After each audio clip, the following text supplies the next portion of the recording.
新闻开始来关心台南市东区一大面体施工的现场，地昨下晡传出意外。这是一个30岁姓洪的工人，伫工程车吊铁棒要去厝顶的时，去夹到高压电线，全跳电导火，不幸当场无命。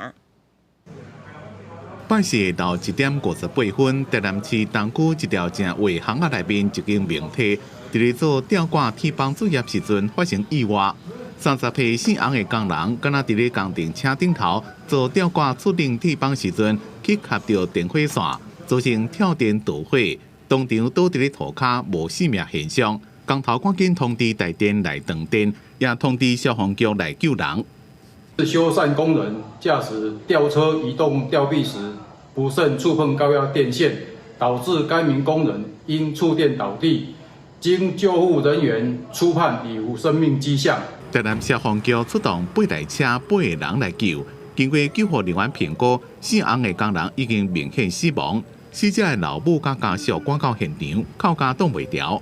警方封锁现场，通知台南地检署上验，进一步调查死亡原因。记者综合报道。